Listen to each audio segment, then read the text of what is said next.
ಆರ್ಥಿಕ ಪರಿಸ್ಥಿತಿಯಿಂದ ಈ ಹಗರ್ಭ ಶ್ರೀಮಂತನ ಹತ್ರ ಹಣ ಕೇಳಲು ಬಂದಿರುವಿಯಾ? ಇಲ್ಲ ಸೌಕರ್ಯ, ನಾನು ಹಣ ಕೇಳಲು ಬಂದಿಲ್ಲ. ಹಾಗಾದರೆ ನಮ್ಮ ತೋಟದಲ್ಲಿ ಹಣ್ಣುಗಳೇನಾದರೂ ಬೇಕಾಗಿದ್ವಾ? ಇಲ್ಲ ಸೌಕರ್ಯ, ಹಣ್ಣು ಕೇಳಲು ಬಂದಿಲ್ಲ, ಹೆಣ್ಣು ಕೇಳಲು ಬಂದಿದ್ದೇನೆ.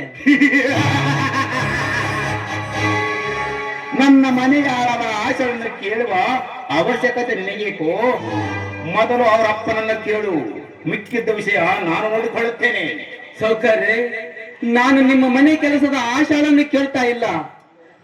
ಅಂದರೆ ಮತ್ತಾರನ್ನು ಕೇಳಿದೆ? ಸೌಕರ್ಯ, ನಿಮ್ಮ ತಂಗಿ ನಾನು ಯಾರೆಂಬುದು ಸ್ವಲ್ಪ ಪರಿಜ್ಞಾನವಿಲ್ಲದೆ ನೋಡಿ ನಿನಗೆ.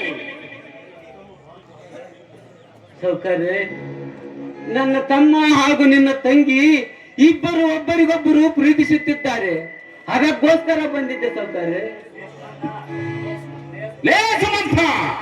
ನನ್ನ ತಂಗಿ ನಿಮ್ಮಂತ ತಿರುಪತಿಗಳನ್ನು ಪ್ರೀತಿಸಲು ಇನ್ನು 10 ಜನ ಮುಕ್ತಿ ಬಂದರೂ ಅದು ಸಾಧ್ಯವಿಲ್ಲ. ಇಲ್ಲ ಸೌಕರ್ಯ, ಸತ್ಯವಾಗಿಯೂ ನಿನ್ನ ತಂಗಿ ನನ್ನ ತಮ್ಮನನ್ನು ಪ್ರೀತಿಸುತ್ತಿರುವುದು ಸತ್ಯ. ಸತ್ಯ ಸತ್ಯ ಸತ್ಯ ಎಂದು ಹರಿಶ್ಚಂದ್ರ ಸತ್ತು ಸುಡುಗಾಡು ಸೇರಿದ. ಅದರಂತೆ ನೀನು ಸತ್ತು ಸ್ಮಶಾನ ಸೇರಬೇಡ, ಇಲ್ಲಿದ್ದ ಹೊರಟು ಹೋಗು ಮನೆಗೆ. ಸೌಕರ್ಯ, ಈ ಸುಮಂತ ಸತ್ತರೂ ಸರಿ, ನನ್ನ ತಮ್ಮನ ಸಪ್ತಪದಿ ತುಳಸಿಯೇ ಸಾಯುತ್ತೇನೆ. ಸಪ್ತಾಪದಿ? ಸುಮಂತ, ಸಪ್ತಪದಿ ಎಂಬ ಶಬ್ದ ಹೆಚ್ಚಿ ಸಿಡಿದಪ್ಪಿಸಬೇಡ ಈ ಶ್ರೀಮಂತ ದೇಹವನ್ನು. ಭೋಳಿ ಮಗನೇ, ಲೇ ಸೌಕರ, ಮತ್ತೊಂದು ಸರಿ ಬರಲಿರು ಬೋಳಿ ಮಗನೆಂದು ಮರ್ಯಾದೆಯಿಂದ ಮದುವೆಗೆ ಒಪ್ಪಿಗೆ ಕೊಡು. ಇಲ್ಲದಿದ್ದರೆ ಯಾವುದಾದರೂ ಮಠ ಮಂದಿರದಲ್ಲಿ ತಾಳಿ ಕಟ್ಟಿಸಿ ಮನೆ ತುಂಬಿಕೊಳ್ಳುವೆ. ಮನೆ ತುಂಬಿಸಿಕೊಳ್ಳುವೆಯಾ?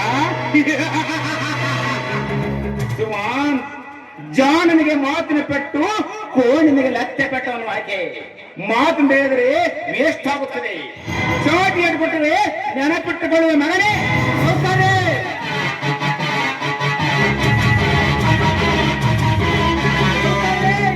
ಜಗದ.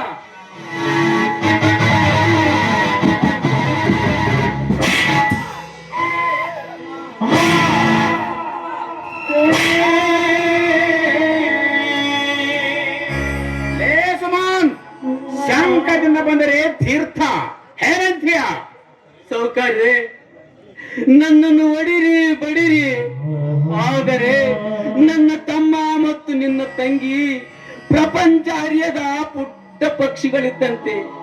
ಪ್ರೀತಿ ಪ್ರೇಮ ಅಂತ ತಪ್ಪು ಮಾಡಿದ್ದಾರೆ, ಒಪ್ಪಿಬಿಡಿ ಸೌಕರ್ಯ, ಒಪ್ಪಿಬಿಡಿ. ಒಪ್ಪಿಬಿಡಿ. ಪ್ರೀತಿ ಮಾಡಿದ ಒಪ್ಪಿ ಪ್ರೀತಿಯ ಪ್ರೋತ್ಸಾಹ ಕೊಡಕ್ಕೆ ಈ ಪೋಟಗಳ ಭಾವಂತದ ಲೇಖತ್ತೆ. ಸೌಕರ್ಯ, ಕರುಣೆ ತೋರಿ ಕೊರಳಿಗೆ ತಾಳಿ ಕಟ್ಟಿಸಿ ಬಿಡಿ, ನಿಮ್ಮ ಕೈ ಮುಗಿದು ಬೇಡಿಕೊಳ್ಳುತ್ತೆ.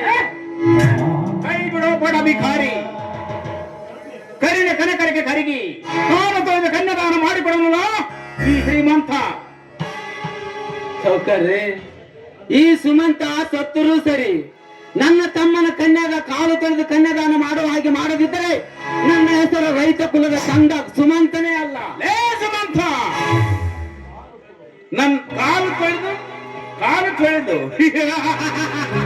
ಏ ಸುಮಂತ, ಈ ನಿನ್ನ ಕೋಟೆಯ ಕಂಬಕ ಕಟ್ಟಿ ನಿನ್ನ ಕೈಗಳನ್ನು ಕತ್ತರಿಸಿ ಹಾಕುವ ಮಗನೇ.